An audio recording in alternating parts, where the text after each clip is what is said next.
Bismillahirrahmanirrahim. Assalamualaikum warahmatullahi wabarakatuh.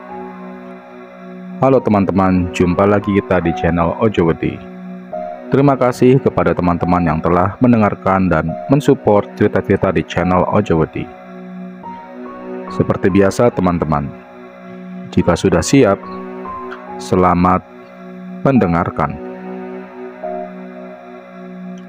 Amprung terkapar tidak sadarkan diri di pinggir jalan. Ia bertelanjang badan dan hanya mengenakan celana levis selutut sehingga tato elang di dadanya dapat terlihat dengan jelas. Kulitnya berwarna sawo matang, rambutnya dicukur sesisir, perutnya buncit, ia terlihat kumal seperti tidak terurus. 1-2 mobil truk pengangkut pasir melintasi Amprung. Derum mobil itu tidak mengusiknya sama sekali. 2 buah botol bir kosong tergeletak di samping Amprung. Kedua kakinya nyeker, entah raib kemana alas kakinya itu. Semalam memang menjadi malam yang panjang bagi Amprung. Dia kalah berjudi di pasar Kliwon dan dibuang begitu saja oleh supir truk di pinggir jalan. Amprung memang seorang penjudi berat. Teman-temannya di pasar Kliwon itu adalah para pedagang kaki lima yang kalau malam ikut berjudi dengan Amprung. Nasib Amprung selalu buruk. Ia lebih sering kalah ketimbang menang. Seperti tadi malam, usai menjual cabai hasil curian dari kebun tetangganya, Amprung langsung pergi ke pasar Kliwon untuk bermain judi dadu. Awalnya Amprung sempat menang. Uangnya bertambah berkali-kali lipat. Sayangnya, dia malah kembali kalah dan semua uangnya ludes. "Uang kau sudah habis. Mau gimana lagi?"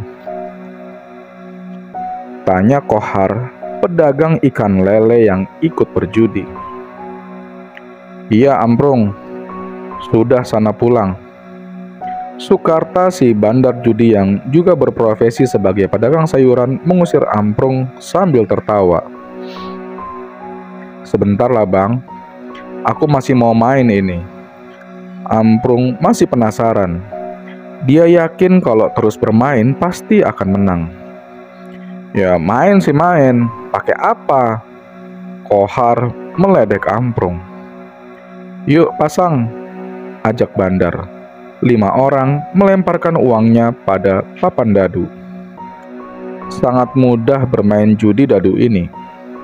Ketika bandar sudah memberi aba-aba untuk bermain, para penjudi tinggal menaruh uangnya di atas papan yang bergambar butiran nilai dadu, semacam gambar pada kartu gaple.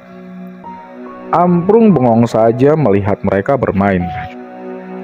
"Sebaiknya kau pasang nomor 6, saran Amprung pada salah satu penjudi. "Alah, diem loh." Dia tidak mau menerima saran dari sang pecundang. Setelah satu permainan selesai, Amprung melirik Sardi, temannya satu kampung. "Sardi, gue ngutang uang dulu ya sama lo," bisik Amprung.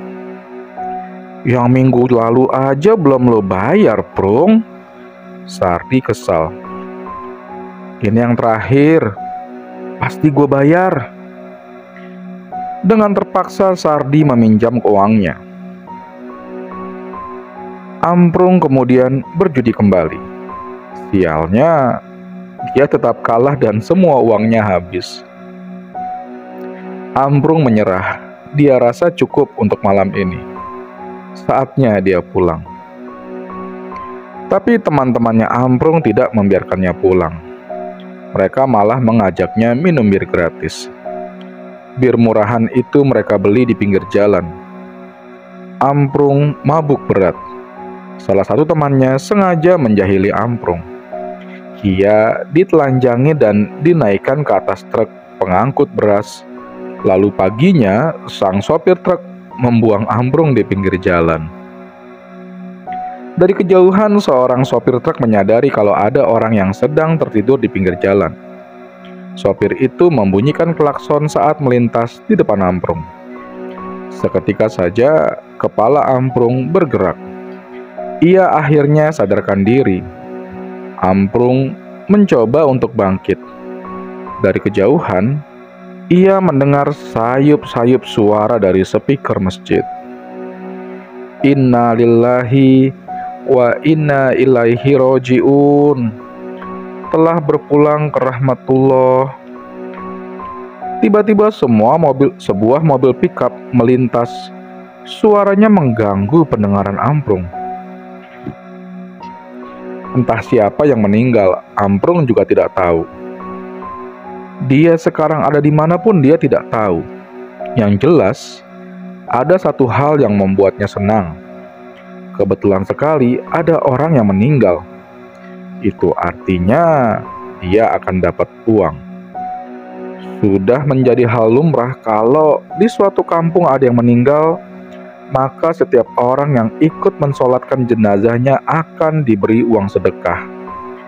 Mereka biasa menyebutnya sebagai uang kematian. Segera Amprung beranjak pergi. Ia menuju sumber suara tersebut. Di belakang rumah salah satu warga, Amprung bersembunyi. Ia mencuri baju koko dan sarung di jemuran, lalu mengenakannya. Tak ada satupun yang mengenali Amprung. Ia membaur dengan kerumunan warga di halaman masjid untuk mensolatkan jenazah. Tanpa disengaja, Amprung melihat sebuah amplop tebal yang tergeletak di bawah meja. Itu adalah uang untuk sedekah mayat. Amprung tersenyum. Jiwa kriminalnya muncul.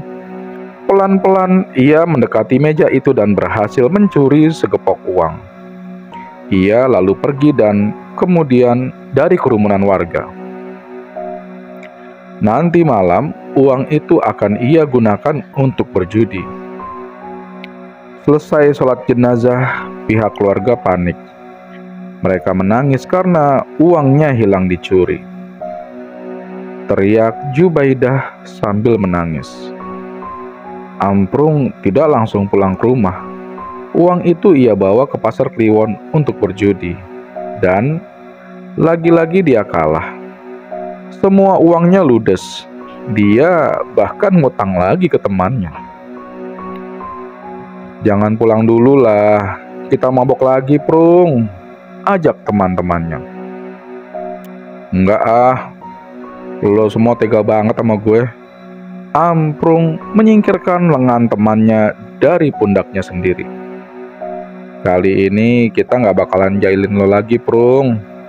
Enggak, gue ngantuk mau pulang. Dari kemarin belum pulang. Bini gue pasti khawatir. Amprung pulang naik angkot. Angkot di sana memang beroperasi 24 jam. Kebetulan ia menaiki angkot yang sepi penumpang. Sepanjang perjalanan, Amprung mencoba untuk mengobrol dengan sopir angkot. Tapi sopir itu hanya menjawab singkat-singkat saja, seperti sedang malas diajak bicara. Saat melintasi perkebunan bambu, dari kaca belakang angkot, Amprung melihat bayangan orang yang sedang berdiri di tengah jalan. Anehnya, walau angkot yang ia tumpangi terus melaju, bayangan itu tidak mau hilang. Amprung perhatikan, bukannya semakin menjauh, bayangan itu malah semakin mendekat. Pak, ada orang yang ngikutin kita, kata Amprung pada sopir angkot. Mana uang saya? Bukannya menjawab, si sopir angkot malah minta uang. Amprung berteriak. Ia terkejut melihat pocong di kursi kemudi. Ia kemudian loncat dari angkot lalu tersungkur ke aspal. Kaki dan lengannya berdarah. Angkot tadi berhenti lalu perlahan berjalan mundur mendekati Amprung yang masih kesakitan. Angkot itu mendekat. Amprung bangkit lalu lari sekuat tenaga. Sesekali ia menoleh ke belakang. Angkot itu terus mengejarnya. Ada sebuah jalan kecil di sebelah kanan. Amprung berbelok ke kanan ke jalan tersebut agar angkot tidak bisa mengikutinya lagi. Setelah berusaha mencari jalan pulang dengan menyusuri perkampungan, Amprung akhirnya berhasil sampai di rumah. Ia menggedor pintu dengan sangat keras. Nafasnya tersengal-sengal. Sesekali ia menoleh ke belakang karena takut ada pocong yang mengikutinya. "Tika, buka pintunya!" Tidak lama kemudian, pintu bersuara pertanda ada seseorang yang membukanya. "Kemana aja sih, Pak?" Tika masih mengucek matanya yang kantuk. Ia geram dengan kelakuan suaminya itu. Tanpa menjawab, Amprung menerobos masuk. Tika heran dengan tingkah laku suaminya itu. Jangan-jangan ia dikejar-kejar warga lagi lantaran maling. "Kamu kenapa, Pak? Maling lagi ya?" Tika menghampiri suaminya. "Udah, jangan banyak ngomong. Tutup saja pintunya." Amprung malah balik marah. Tika menggelengkan kepala sambil berdecak kesal. Rasanya ia tidak sanggup lagi hidup bersama lelaki itu. Dari dulu tabiat Amprung tidak pernah berubah. Senang maling dan berjudi. Selama ini yang menghidupi keluarga malah Tika. Ia berjualan nasi uduk di SDN Sukaresmi, tempat anaknya sekolah. "Pak, itu siapa di luar?" Tika mengintip dari balik jendela. "Tik, jangan diintip," desis Amprung. Tika beranjak menghampiri suaminya yang sedang terbaring ketakutan di atas sofa butut. "Dia ngeliatin rumah kita terus, Pak." "Aku nggak bisa lihat, wajahnya samar gitu," kata Tika. Amprung menarik lengan istrinya ke kamar. Di sana ada anak perempuan mereka yang sedang tidur pulas. Pintu kamar itu lalu dikunci rapat. "Uangku." Seseorang mengetuk jendela kamar, diikuti dengan rintihan minta uang. "Pak, kamu maling uang siapa?" "Setan, Mah. Uang setan." Amprung mengerutkan dahi. Tubuhnya bergetar. "Hah? Setan? Kok bisa?" Tika heran. Kaca pintu kamar mereka masih diketuk terus. "Aku mencuri uang sedekah orang meninggal," bisik Amprung. "Bajingan kamu, Pak. Jangan-jangan itu uangnya Pak Rusdi." Tika terkejut. Ia benar-benar marah. "Maksud kamu, Tik?" "Pak, makanya kalau sudah punya anak istri jangan keliuran gak jelas. Itu tetangga kita, Pak Rusdi, meninggal tadi pagi. Jenazahnya dibawa ke kampung tempat kelahiran dia. Pas selesai disolatkan, uang sedekahnya hilang. Ada yang nyuri. Ternyata kamu, Pak, pencurinya." "Jangan berisik."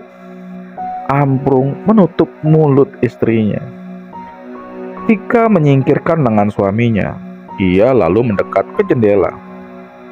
Pocong itu masih di luar. Ia mengetuk kaca jendela kamar dengan cara membentur-benturkan kepala. "Ampun, Pak Rusdi, jangan ganggu kami." Tika mengeraskan suaranya. "Uangku, kembalikan uangku," kata pocong itu dari luar. Amprung menggelengkan kepala. "Aku tidak tahu, itu banyak sekali, segepok," kata Amprung. Amprung mengangguk. Refleks saja tangan Tika menampar wajah suaminya. Sementara jendela semakin keras digedor-gedor oleh pocong tersebut. "Ampun Pak Rusdi, saya janji besok akan saya kembalikan uangnya," kata Amprung. Tika menoleh ke suaminya dengan ekspresi wajah kesal. "Uang dari mana, Pak?" bisik Tika. "Pokoknya aku akan usahakan," jawab Amprung. Suara ketukan perlahan menghilang. Tika membuka sedikit tirai jendela, dan ternyata pocong itu sudah pergi. Keesokan paginya saat Tika melintas di depan rumah tetangganya, ia melihat Jubaidah menangis di teras rumah. Suami dan kedua anaknya mencoba menenangkan Jubaidah. Wanita itu masih belum ikhlas uang setegah bapaknya dicuri orang. Padahal itu uang tabungannya selama bertahun-tahun. "Ibu kenapa?" tanya Amila. Ia menengadah ketika yang tiba-tiba mempercepat langkah. "Nggak apa-apa nak, ayo, nanti kamu terlambat masuk kelas." Tika menarik lengan anaknya, memintanya untuk mempercepat langkah. Amila menoleh ke arah pohon jambu. Bu, lihat Bu. Ada yang ngeliatin kita, Bu," katanya sambil menunjuk. Tika memperhatikan pohon jambu di pinggir jalan, tapi tidak ada siapa-siapa di sana. "Udah, ayo cepat pergi." Tika tahu itu pasti pocong semalam yang masih mengikutinya. Pagi-pagi sekali, Amprung sudah ada di pasar Kliwon. Pengunjung pasar sudah ramai. Para pedagang sibuk melayani pembeli, termasuk Sardi yang merupakan penjual ayam potong. Di tengah kesibukannya, Amprung datang menghampiri Sardi. Sardi, tolong aku." "Apalagi, Prung?" tanya Sardi sambil sibuk memotong ayam. "Kalau lu udah ngomong-ngomong pakai aku, nggak enak nih gua."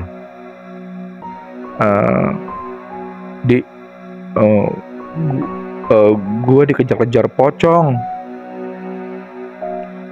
"Pocong? Zaman sekarang mana ada pocong, Prung? Lu ngarang aja lu." "Ini serius, Di. Semalam gue datengin pocong. Dan ini semua gara-gara salah gue, Di." "Lo emang salah apa?" Sardi sambil sibuk mengkilo ayam potong dan membungkusnya. "Gue nyuri uang sedekah jenazah," bisiknya pelan di telinga Sardi. "Hah? Gila lo." Sardi menebaskan goloknya di atas tatakan kayu lalu menoleh ke Amprung.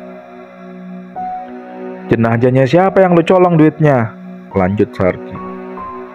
"Tangga gue, Di." Sardi menggelengkan kepala. Ia menjemput kembali goloknya. "Harus lu balikin duitnya tuh, Prung." "Itu dia, Di. Uangnya banyak banget dan gue nggak sanggup balikinnya."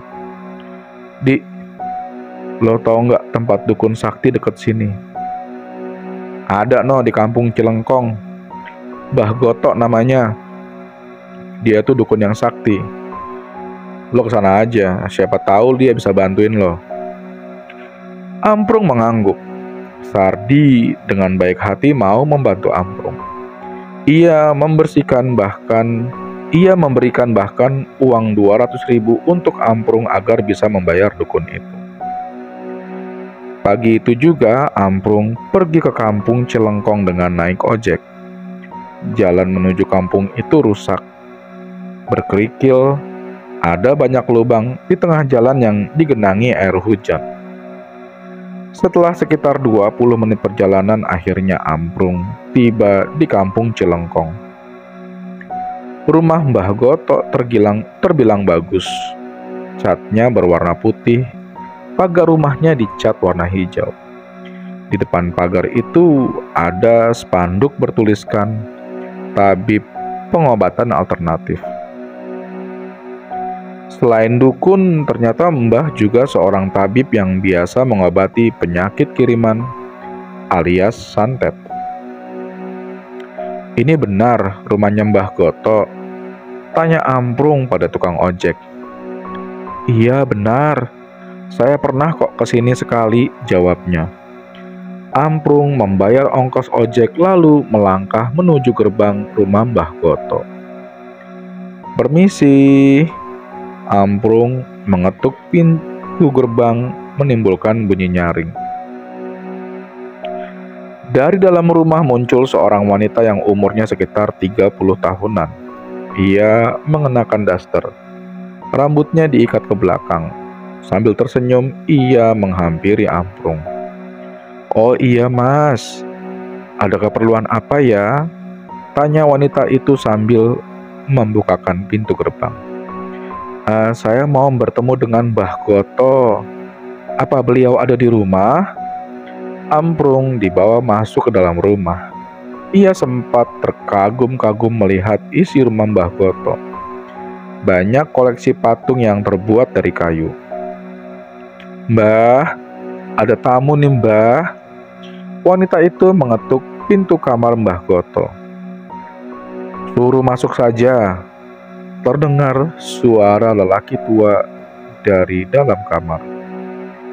"Silakan mas, masuk saja ke kamar Mbah." Dengan sopan, Amprung masuk ke dalam kamar Mbah Goto. Di sana ia melihat Mbah Goto sedang santai di atas sofa sambil menonton TV.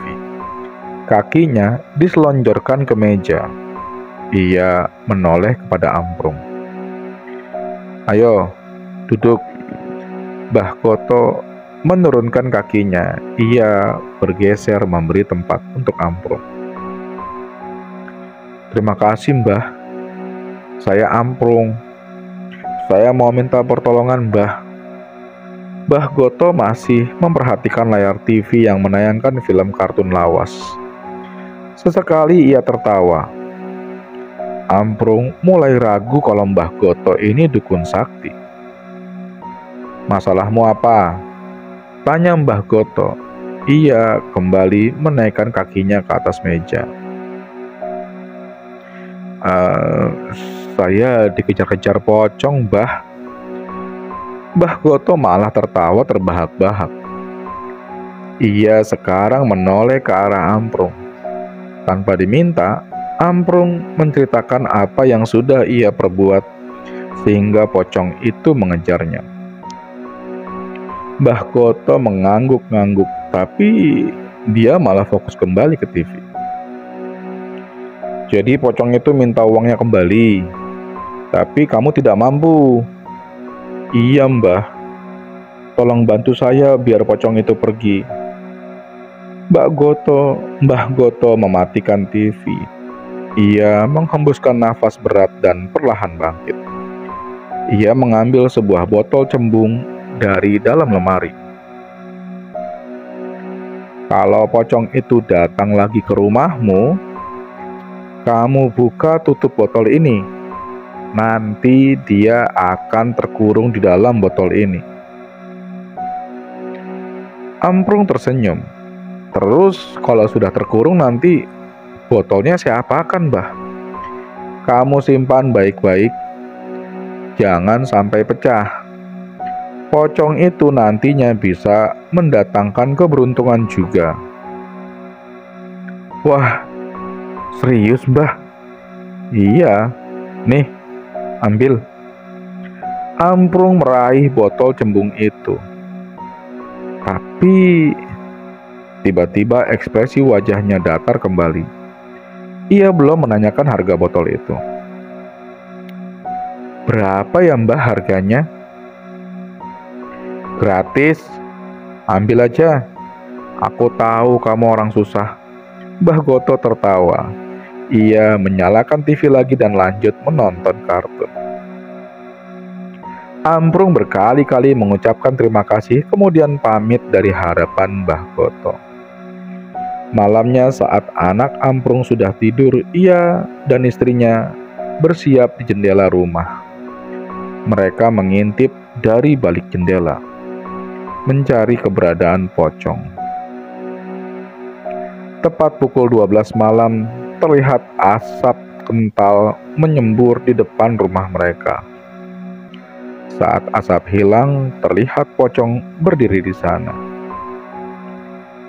"Uangku," lirih pocong itu. Amprung memberanikan diri. Ia membuka pintu rumah lalu menyodorkan botol itu ke arah pocong. Seketika saja pocong itu berubah kembali menjadi gumpalan asap lalu masuk tersedot ke dalam botol. "Hahaha, mampus kau!" Amprung menyimpan botol itu dengan sangat rapi. Ia membungkusnya dengan kain bekas kemudian dimasukkan ke dalam kardus. Ia menyimpannya di dalam lemari. Tidak ada seorang pun yang boleh membuka lemari itu. Zahra, anak perempuan Amprung pun berkali-kali diingatkan oleh ibunya agar tidak membuka lemari tersebut. Tengah malam saat mereka sedang tidur, terdengar suara botol yang seperti diketuk. Tika terbangun. Suara itu bersumber dari dalam lemari. Pocong dari dalam botol itu memaksa ingin keluar. Tika mengguncang-guncangkan tubuh suaminya. Pak, bangun Pak. Ada apa sih?" Amprung terbangun masih dalam keadaan kantuk. "Tuh Pak, dengar," kata Tika. "Pocong." "Iya Pak." Amprung segera turun dari tempat tidur. Ia lalu membuka lemari dan memeriksa keadaan botol. Di dalam botol tersebut menggumpal asap putih yang melayang tapi tenang. Botolnya bergetar sambil terus mengeluarkan suara ketukan. "Pak, bagaimana kalau nanti botol ini pecah?" "Kamu gak usah khawatir. Botol ini sakti dan tidak akan bisa ditembus pocong sialan itu." "Tika, lihat ini." Amprung menunjukkan botol itu kepada istrinya. Aneh sekali, dari dalam botol itu muncul 4 digit angka yang entah apa maksudnya. 3785. Amprung buru-buru mencatatnya.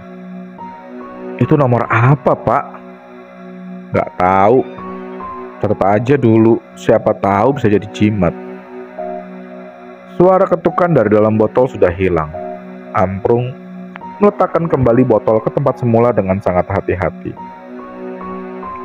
Keesokannya di Pasar Kliwon, Amprung membantu Sardi berjualan.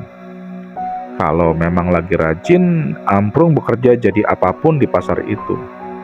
Kadang menjadi tukang pikul, kadang bantu lapak orang. Tapi ia lebih sering hanya tiduran saja di pojok pasar sambil menunggu mangsa untuk dicopet. "Sardi!" Muncul seseorang lelaki dari arah barat yang mengenakan topi koboi. Ia membawa buku dan pulpen. "Woi, Arman." Sardi menoleh ke arah lelaki itu sambil tersenyum. "Biasa. Mau pasang togel nggak?" Arman membuka buku yang dibawanya. Di dalam buku itu banyak sekali digit nomor togel untuk dipilih. "Boleh deh. Aku pasang 2 digit saja." Di sela kesibukannya, ia lalu mengeluarkan uang 2.000 rupiah. "Mau nomor berapa?" tanya Arman. 47 deh," ujar Sardi. Ia kembali meraih goloknya dan memotong daging ayam. "Hei, kau Amprung, pasanglah togel." Sardi memukul buku togel ke kepala Amprung. "Gak punya duit bang," timpalnya tanpa melihat ke arah Sardi.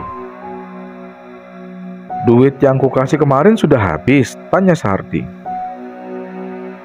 Tiba-tiba wajah Amprung cerah. Ia ingat kalau si dukun menolak uang itu. Buru-buru Amprung merogoh celananya. "Ini masih ada?